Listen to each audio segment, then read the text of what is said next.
Olá, gente. Eu sou Fernanda Monzato, sou estudante do mestrado da Universidade Federal Rural do Rio de Janeiro, do Instituto de Educação e do Programa de Pós-Graduação em Educação com Textos Contemporâneos e Demandas Populares, PPG-DUC. Também participo do grupo Docência e Cibercultura, liderado pela professora Edmeia Santos, e é minha orientadora, e venho aqui falar para vocês do meu tema de pesquisa, que é o pensamento computacional com professores. Eu intitulei essa nossa conversa como Pensamento Computacional em Foco, uma discussão com professores da escola básica. E aí, eu queria falar para vocês um pouquinho da minha itinerância, para vocês entenderem o meu lugar de fala. Eu fiz formação de professores no ensino médio, eu fiz pedagogia na UNIG, Universidade de Nova Iguaçu, no Rio de Janeiro. Eu sou professora da SEDUC, professora de ensino religioso, tenho uma pós em ensino religioso e sou coordenadora pedagógica este ano. Coordenadora pedagógica este ano, também na SEDUC. Já trabalhei em vários municípios como coordenadora pedagógica, como professora e em escolas particulares também. Então, a partir de uma experiência que eu vivi mal sucedida numa escola particular, onde nós tínhamos alunos frequentando uma aula chamada de informática educativa, mas na verdade eu classificava aquela aula como uma aula, não como aula, como um momento de entretenimento entre os alunos. Por que isso, Fernanda? Porque eles estavam ali, nós tínhamos computadores ligados à rede, ou seja, tinha internet, eles poderiam navegar pela internet, eles poderiam ter várias possibilidades, mas na verdade quando eles entravam ali era só entretenimento, cada um fazia o que queria, não tinha uma mediação para que esse trabalho acontecesse. E aquilo me incomodou muito, porque eu vinha várias possibilidades dentro daquele espaço de interação e de trabalho coletivo, de coisas que a gente podia fazer. Então eu vou procurar a UERJ, que tem um curso chamado Educação com Aplicação de Informática, onde eu me encontro ali. E isso tem uns 10 anos, mais ou menos. Eu demorei muito tempo para ingressar no mestrado. Mas assim, ali foi o ponto de partida para várias atividades que eu vim fazer depois, vários projetos que eu vim fazer depois, que a gente sempre utilizava um aplicativo, alguma coisa dentro da minha sala de aula ou dentro da minha formação como coordenadora pedagógica. E aí, 10 anos depois, né, do EDAI, que é esse curso, Educação da Aplicação da Informática, eu vou tentar um mestrado. E aí, quando eu fui procurar a instituição e procurar também as possibilidades, eu queria alguma coisa voltada para a educação com a aplicação da informática. E eu encontro a professora que eu conheci lá na UERJ, a Edmeia Santos, na Universidade Federal do Rio de Janeiro, numa linha de pesquisa que tinha muito a ver com aquilo que eu queria, então eu vou atrás e consigo. Eu consigo falar para vocês, deixa eu puxar um pouquinho mais para baixo, que eu chego na hora certa e no momento certo na Universidade Federal Rural do Rio de Janeiro. E a partir daí, eu converso com a Edmeia e numa das sessões de orientação, numa das conversas de orientação, Edmeia fala para mim que tem um professor chamado Luiz Fernando Oleães que está fazendo um trabalho muito legal de ensino de pensamento computacional com professores da escola básica. E eu, como professora da escola básica, seria uma boa oportunidade. Então, eu vou conhecer um pouco mais desse projeto. Na verdade, o projeto é um projeto de computação para todos, que é a partir de um edital que foi aprovado pelo CNPq, onde esse edital era para meninas das ciências exatas, engenharias e computação. Então, o objetivo principal do projeto Meninas Digitais na Baixada consistia na realização de atividades e ações que despertassem o interesse das meninas no ensino médio já pelas áreas de exata ou da ciência da computação, reduzindo assim a desigualdade de gênero que nós encontramos nessas áreas.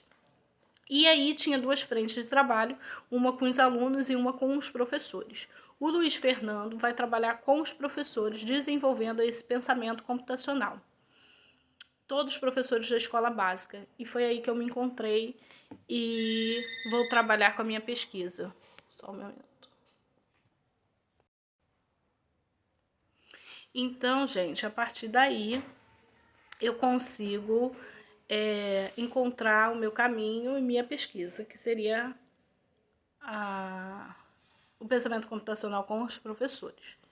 Então, meu dilema de pesquisa, o primeiro é como mobilizar o pensamento computacional com professores utilizando ou não computador. Aí você vai falar, Fernanda, você é maluca?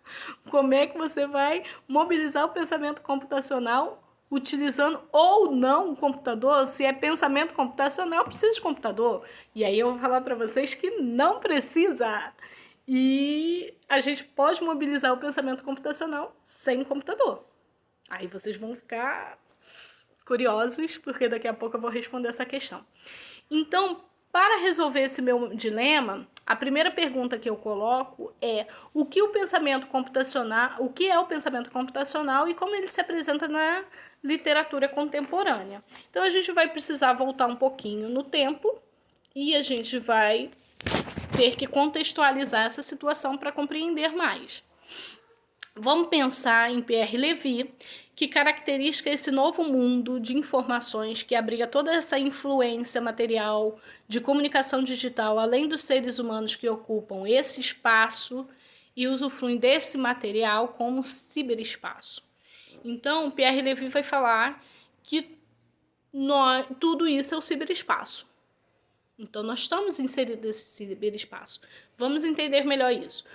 Tudo que se desenvolve nesse ciberespaço, atuando, colaborando no seu crescimento, tais como os conjuntos de processos materiais e intelectuais que são produzidos, além das práticas, costumes, os modos de pensamentos, os valores que se transformam com essa relação cultural e toda essa relação que nós vivemos, ele chama isso de cibercultura.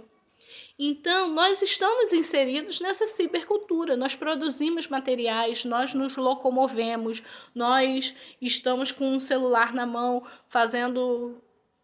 utilizando de vários aplicativos para várias coisas, para fazer uma compra, conseguir um desconto, para se locomover daqui para ali, para comer uma comidinha diferente no tempo de pandemia, pedindo pelo iFood, e assim vai. Eu acho que eu já tinha dado esse exemplo desde novo, né? Mas tudo bem. Então, o que a gente precisa fazer nesse período? A gente vive um período contemporâneo, e a gente vai se apartar da tecnologia na educação. Então, na verdade, o que eu venho falar para vocês é que a gente precisa forjar ambiências formativas, formacionais, que possam colocar a serviço da educação para esse cidadão. Então a gente precisa formar ambientes que ele possa lidar com tais situações, experimentar tais situações. Então o ensino do pensamento computacional é uma alternativa de auxiliar na educação desse cidadão, que precisa estar conectado nesse momento presente, que precisa identificar o que é uma fake news e o que não é uma fake news, que precisa entender o que é uma notícia verdadeira, uma notícia falsa, frente a tantas notícias falsas que a gente vê. Então, esse cidadão, ele precisa estar conectado com esse mundo presente. E aí, eu me justifico em Paulo Freire, que vai falar que ninguém educa ninguém, que ninguém educa sozinho.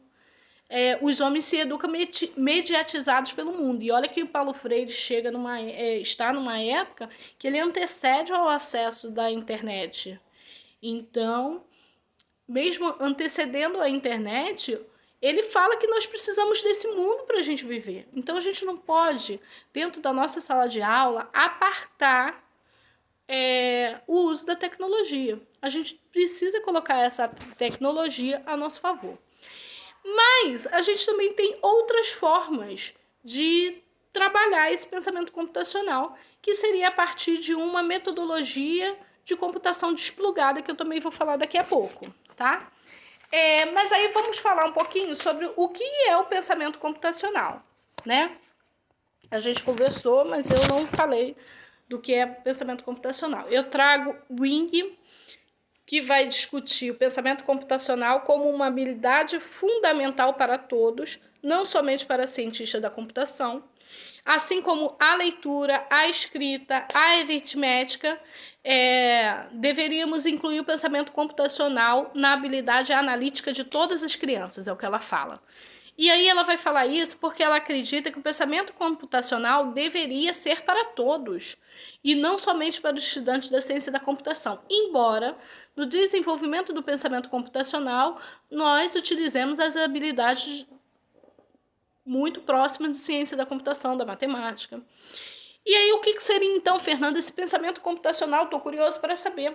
O pensamento computacional, ele não se trata de desenvolver aplicativos, ele não se trata de pensar programas de computadores, mas ele se trata de desenvolver racionalmente, cognitivamente, soluções para determinados problemas que surgem do nosso cotidiano. Realizar tarefas simples, realizar tarefas de forma a analisar problemas em diferentes partes, sequenciar esses problemas, buscar, se necessário, variações para resolver esses problemas, são estratégias pensadas computacionalmente.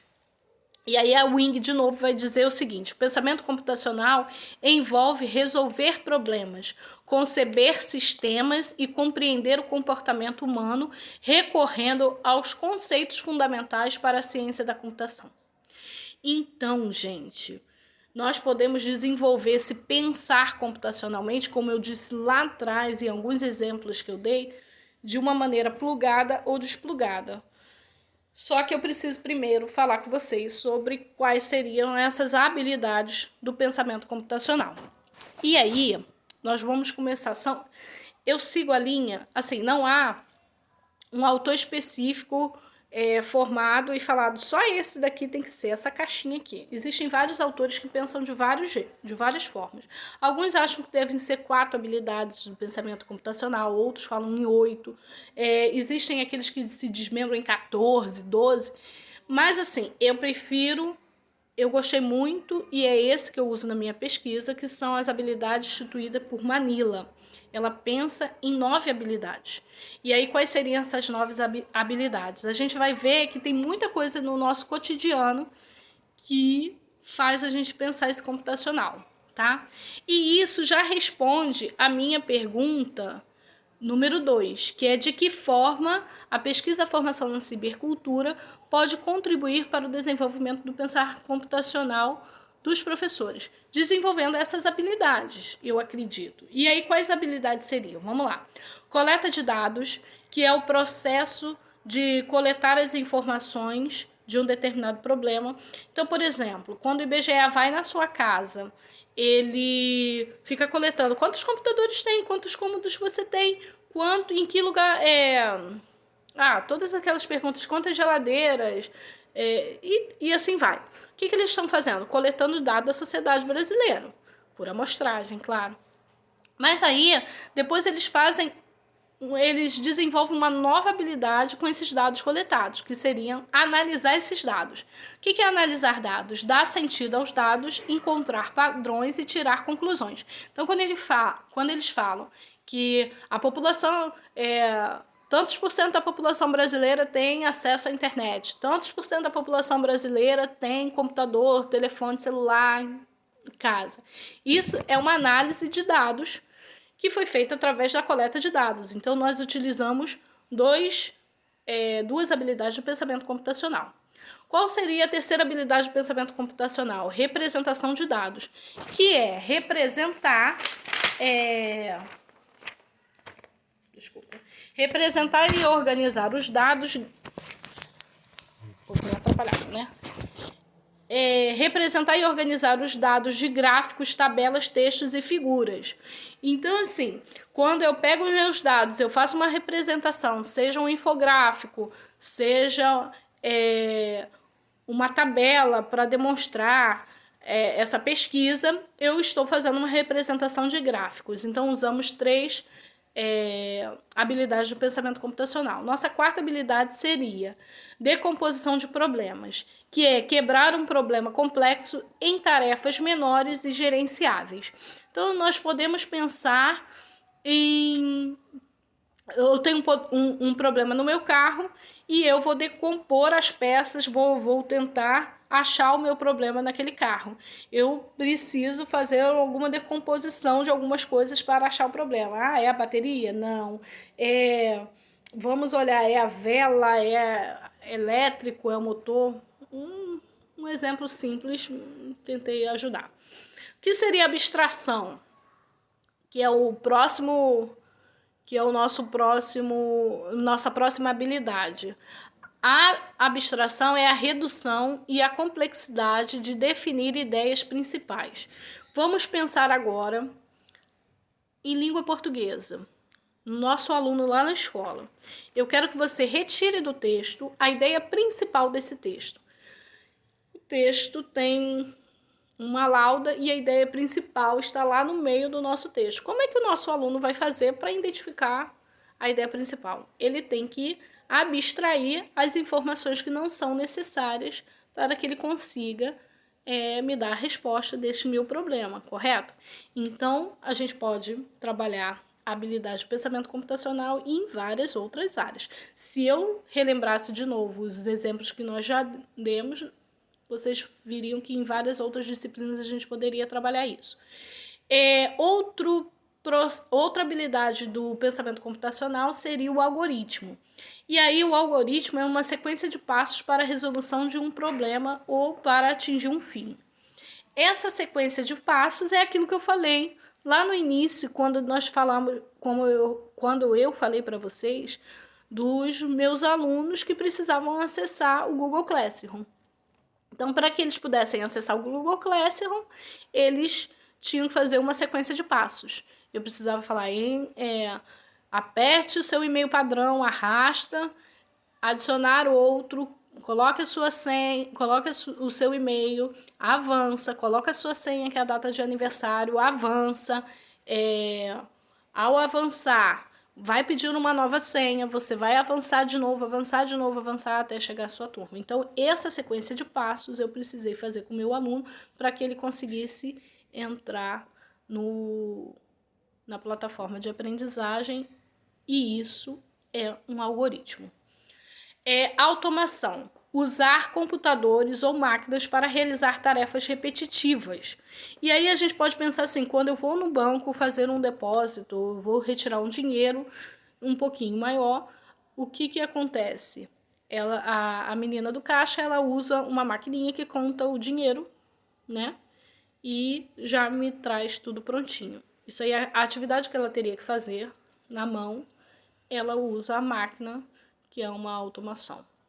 Paralelização ou paralelismo. O que é? É organizar recursos para simultaneamente realizar tarefas para alcançar um objetivo comum. Eu fiz uma atividade com meus alunos onde eles tinham que decodificar alguns códigos para descobrir as palavras que eu queria para a gente realizar a tarefa desejada. Meus alunos, eu dei 5 palavrinhas para cada aluno, para cada grupo formado de 5 alunos, e tinham 5 palavras. Um grupo, eu não falei o que eles tinham que fazer, só decodificar o código. Como eles iam fazer isso, era a estratégia que eles iam criar. E eu queria ver quem ia desenvolver a habilidade, depois a gente ia conversar sobre isso. Nessa divisão, um grupo ficou todos concentrados na mesma decodificação, então eles iam palavra por palavra. O outro grupo dividiu, cada um ficou responsável por decodificar uma das palavras. Qual grupo que acabou primeiro? O que decodificou dividindo de forma paralela. Então, isso seria paralelização, paralelismo.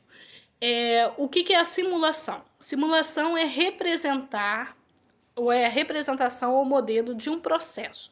Simulação também envolve experimentos sendo executados usando modelos.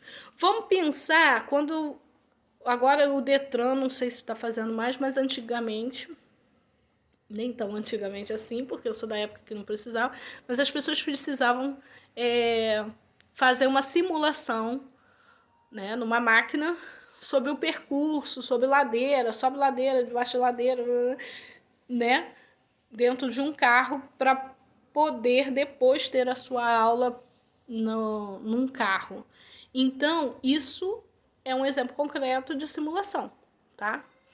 Então, assim, essas são as habilidades, são eixos do pensamento computacional que estão muito presentes na ciência da computação.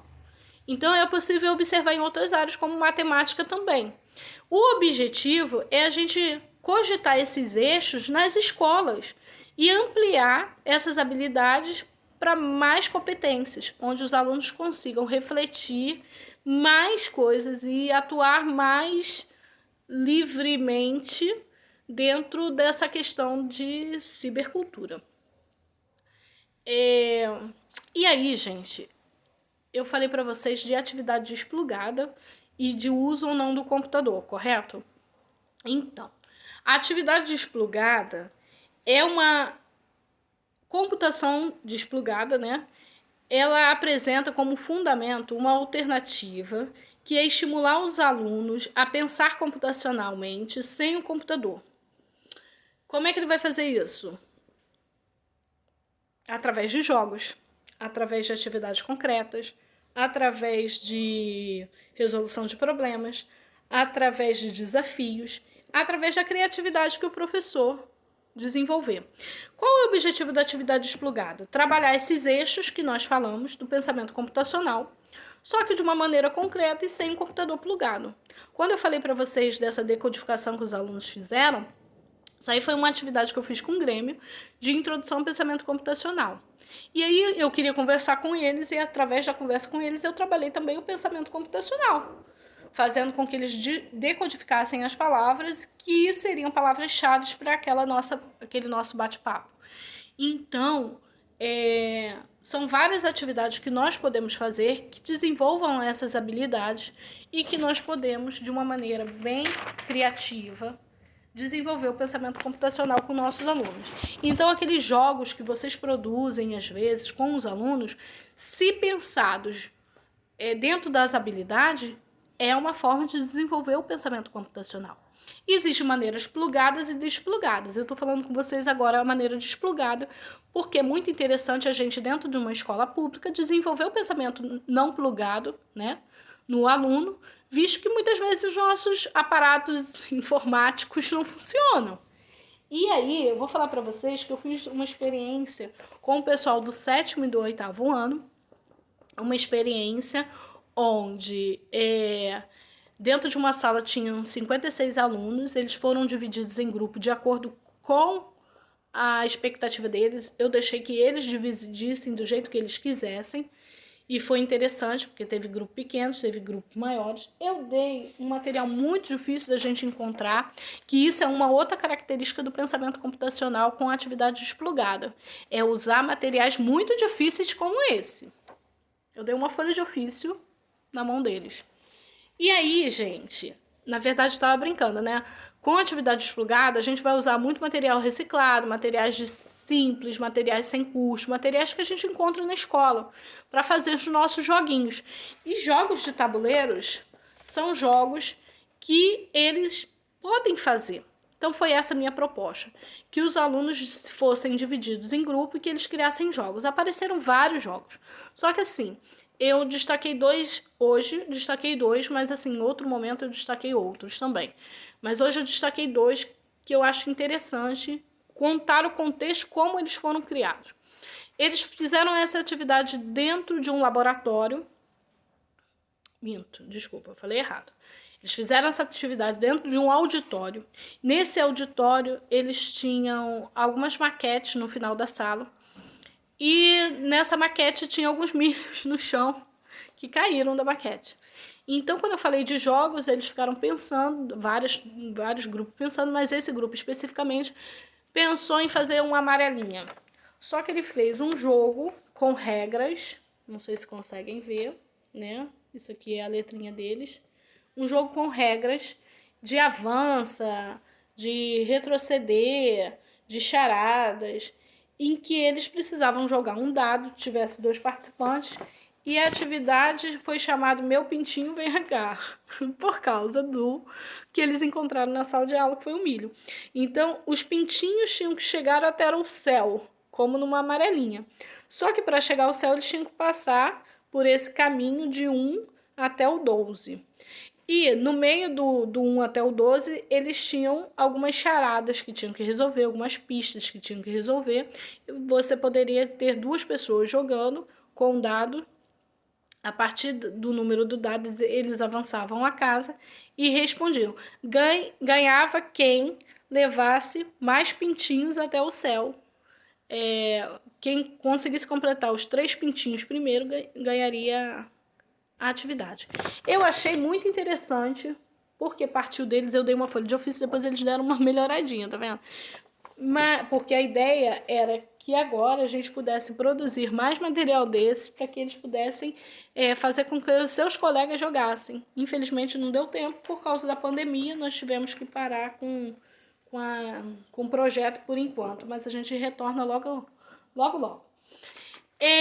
Então, assim, o que foi utilizado para a realização desse jogo? Muita criatividade, os elementos que eles construíram dentro da sala de aula e o trabalho em equipe, que é muito importante dentro para desenvolver o pensamento computacional, trabalhar em equipe, trabalhar de maneira colaborativa.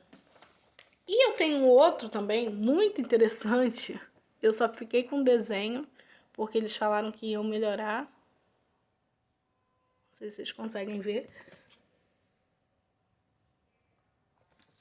Esse desenho aqui, de um lado a gente tem o Dragon Ball Z, do outro lado a gente tem os Cavaleiros dos Zodíacos e os seus personagens embaixo. Eles colocavam aqui uns postzinhos, certo? A ideia é essa, colocar um postzinho para tampar os personagens. Eles jogariam dados e a partir dos 2 grupos que estivessem jogando, jogou o dado, quem conseguisse o maior número poderia abrir uma carta. Ao abrir a carta, você tinha algumas perguntas sobre tudo que você puder imaginar e pergunta também sobre os personagens dele. Quem conseguisse acertar a carta poderia soltar um daqueles postzinhos e liberar um jogador. E vencia quem ganhasse mais jogadores, né? Quem conseguisse libertar mais jogadores para que o jogo continuasse. Isso eles montaram em 90 minutos, claro que não o desenho, aí a pintura do desenho depois foi feito, mas assim, eles montaram um joguinho, a ideia do jogo em 90 minutos, dentro de uma sala de aula com vários alunos, cada grupo desenvolvendo a sua atividade, o seu jogo. Foi dado total liberdade para que ele pudesse criar. E tiveram outros jogos, como o Jogo da Velha Matemático, teve jogos como Labirinto. Só que esse eu achei assim, muito criativo, que eu poderia estar contando para vocês. Então, assim, gente, são possibilidades dentro da sala de aula que o aluno pode fazer. Usaram criatividade, usaram aquilo que eles tinham melhor conhecimento, enquanto um tinha melhor conhecimento em formular as questões, esse menino sabia desenhar e ele foi desenvolvendo. Então, eles dividiram as suas habilidades dentro de um grupo. E isso é muito interessante. Então, assim, quando a gente consegue fazer com que o nosso aluno utilize essa criatividade de maneira ordenada, de maneira orientada, mediatizada, eu acho que nós conseguimos um resultado muito legal. Então é interessante falar que nessa atividade os alunos eles curtiram fazer, eles acharam super legal. E a ideia agora era a gente fazer com que esses jogos se reproduzissem, né? Se a gente fizessem outros jogos e que eles trocassem entre si. Qual foi a dificuldade maior nesse trabalho? Escrever. A dificuldade maior foi relatar como era o desenvolvimento do jogo e como o outro tinha que jogar. Então, e aí, o que acontece? Deixa o aluno sozinho fazer? Não, aí foi a hora que eu entrei. Eu entrei para coordenar e para fazer as perguntas-chave que eles pudessem organizar o pensamento e traçar o algoritmo, né? Então, gente, na verdade eu trago para vocês um relato de uma experiência a partir daquilo que eu tenho pesquisado, mas existem muitas outras experiências que nós podemos aproveitar. Já estou acabando. O meu quadro teórico, ele é formado, deixa eu ver um lugarzinho para colocar. Ele é formado por vários autores que me completam, né, nessa pesquisa. Eu falo de pesquisa-formação, onde enquanto eu estou aprendendo, eu estou pesquisando, mas eu estou aprendendo, eu estou me formando, e aí nós temos Santos, Macedo, Nova, que vai trabalhar isso. Eu trabalho com a bricolagem, eu faço uma bricolagem com abordagem multireferencial, que vai acreditar que nós não precisamos ter um único referencial para a nossa pesquisa, mas a gente pode buscar vários referenciais para aquilo que a nossa pesquisa aponta. E aí a gente conversa com Ardoano e com Macedo. A gente trabalha com a abordagem com os cotidianos, e aí Sertal, Alves Ferraço. O pensamento computacional, vou trabalhar com Wing e com Manila, se vocês quiserem depois procurar algumas fontes para ver. E cibercultura, que a gente vai trabalhar com Santos, Silva, Lemos, Santaella, Pierre Levy e tantos outros. Esse foi o meu quadro teórico. Eu espero que eu tenha dado uma contribuição interessante para vocês. Essa parte é a parte desplugada, né, do pensamento computacional, que eu trabalhei com vocês, mas a gente tem a parte plugada também. Então, assim, o meu primeiro momento foi entender o pensamento computacional, seus eixos. Segundo momento, desenvolver o pensamento computacional com a atividade desplugada. E a minha pesquisa vai trabalhar também com a atividade plugada com o uso de Scratch. Mas depois a gente entra nesse assunto, pode ser pauta para uma outra conversa, porque é a parte plugada. E aí a parte plugada, só para dar um gostinho de quero mais, com o uso do Scratch, a gente pode trabalhar. Ele é uma linguagem de programação feita no Instituto de Tecnologia de Massachusetts, saiu. E essa programação, ela é feita em blocos, então ela é bem intuitiva. Não precisa você ter uma habilidade de raciocínio lógico muito avançado para você conseguir desenvolver projetos dentro do Scratch. Então é bem intuitivo, a gente pode fazer jogos, a gente pode fazer cartões virtuais, a gente pode fazer histórias, animações e tantas outras coisas. É muito interessante. O Scratch é um aplicativo que existe também o Scratch Júnior, que é um aplicativo para crianças de 5 anos, que é mais intuitivo ainda, que o aluno, a criança pode colocar, montar seus bloquinhos e fazer a movimentação do seu personagem. É bem interessante, eu já utilizei com a minha filha aqui. E essa é uma conversa para um outro momento. Eu queria agradecer por vocês terem me convidado, principalmente o Fábio, e mandar um beijo para todos. Espero que a gente crie uma rede bem interessante. Deixei meu e-mail aqui no finalzinho. No fundo da minha imagem ali a gente encontra a Universidade Federal Rural do Rio de Janeiro, uma universidade linda, linda, linda, linda, que vale a pena conhecer. Espero que depois de passar essa questão toda, vocês venham até a minha universidade também, para a gente fazer uma colaboração. E eu espero ter contribuído. Desculpa qualquer coisa. E meu e-mail tá aí. Se tiver alguma dúvida, alguma pergunta ou contribuir de alguma forma para minha pesquisa, tô aberta, tá? Beijo, fiquem com Deus e obrigada.